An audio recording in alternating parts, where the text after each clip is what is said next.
So does God want us to get outside? Yes, he wants us to get outside. Why else would he want us to get outside? Well, it gets us away from the noise, right? There's so much noise out there, right? Today, I talked about in the last session about our distractions, the phones, the 24-hour news cycle, the emails, the whatever, the notification, everything is distraction. There's so much noise.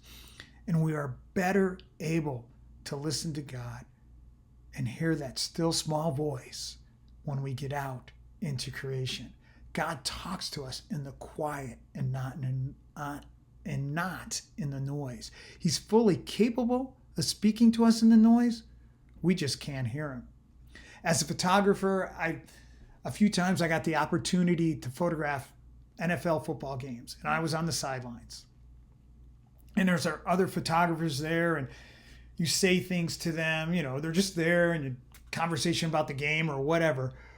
But after a big play, you try to talk to the photographer next to you, and maybe he's just 2 feet away, but guess what? He can't hear you because of all the crowd cheering and all the noise. Now, I'm capable of talking to that photographer, but he just can't hear me through the noise. And it's the same thing we experience today with our kids when they got earbuds in, right? Try to talk to our kids. We can talk to them, but they can't hear us through the noise of the earbuds. And it's the same way. God's fully capable of talking to us. But when we got too much noise in our life, we can't hear. Getting outside gets us away from the noise. And it also frees our minds. When we step into the outside, we step away from the man-made world and into the God-made world. And it helps free our minds. It lets our mind drift onto other things and just clears our mind from all that it's thinking about, and just to let us dwell on the things of God or the things of his creation, or think deeper about what's troubling us and just help us really find peace in God and with it from the things that trouble us. It frees our minds in so many ways. Our hearts become still before God in the outdoors. How can we be still before God when we're rushing around with our schedule, right? When we get to the outdoors, we're not rushing around with our schedule. We're not thinking about our schedule, and our minds can be free. Getting outside gets us away from all that keeps us from God.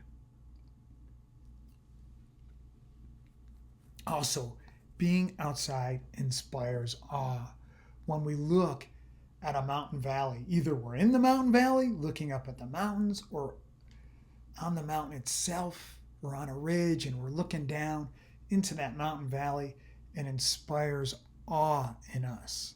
Or we're looking at that towering tree or so much more, and we feel small by comparison.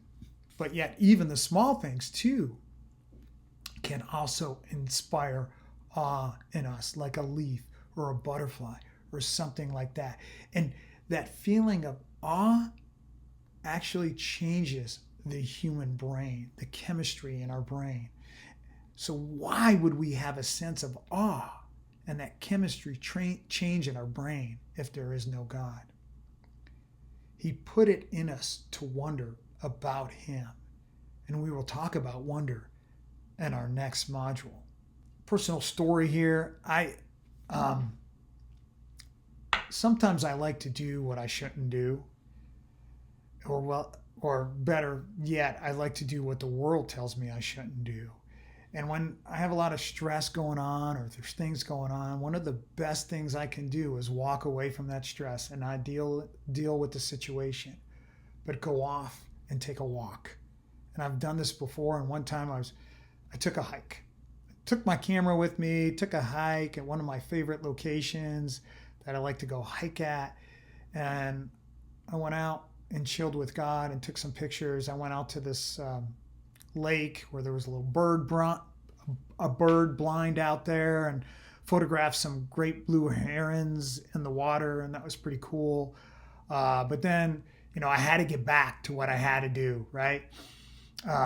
So I started walking back, and I began to look at the cottonwood trees that were along the side of the trail. And I'm just always so impressed by cottonwood trees. They're so big and their bark is so thick, and they're just really cool trees. But the amazing thing is about those cottonwoods is they grow so fast. They get big so fast. It's amazing. And they come from a tiny, tiny seed. Now, if you're familiar with the cottonwood seeds, they get released every late May, early June, depending on where you live. And it looks like they're on the end of what's called thistledown. And it just looks like a bunch of snow flying through the air in early summer or late spring. It's all this fuzzy thistledown flying through the air. And on the end of that thistledown is these tiny, tiny seeds, so small.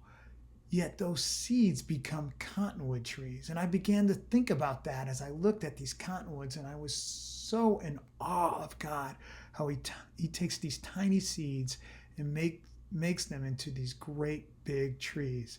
And while I was thinking about that, I looked down and I saw these flowers, these tiny flowers, no bigger than a fingernail, so perfect, so beautiful. And so I was in awe of God because of the cottonwood tree, and I was in awe of God because of the tiny flowers. Creation also teaches us about God, right? We can see his attributes and what he's created. We talked about general revelation and that the creation speaks to us about God, and God speaks to us through his creation. Creation can teach us so much about God. There's so much creation can teach us about God. Everywhere we go, we can see God. Look, open your eyes. The heavens declare the glory of God. Creation reveals God. Think of how it shows you God's power. Think about the animals and the cottonwoods, how God reveals his power to us through the mighty beast of this world, the bears, the buffalo, the elk, the elephants. These great animals possess a tiny touch of the power of God, and those tall cottonwoods and the mountains and the weather, like a tornado. Think about the power of a tornado, but then the power of God, the power of a hurricane, and how much greater is the power of God. And he controls all these things. And also, when we get outside, others will benefit from us getting outside. It's just not a selfish thing when we step into the outdoors. I guarantee you that people will be blessed by you spending time outside with God and with your camera and growing in relationship, just as people were blessed by Jesus getting to the outside and meeting with his Father and getting renewed. So when you go outside, you will get renewed and you will be better able to bless others. I know this is true in my own life, and I also know it's true because of the pictures that I take and how I use them in ministry to benefit others. And now that's it for this session, but let's talk just a tiny bit about our next one, which is titled To Wonder. In the next session, we're going to talk about the concept of wonder. We will examine what does it mean to wonder, and what does wonder mean about the one who wonders. We're going to talk about Psalm 104 and having Psalm 104 eyes.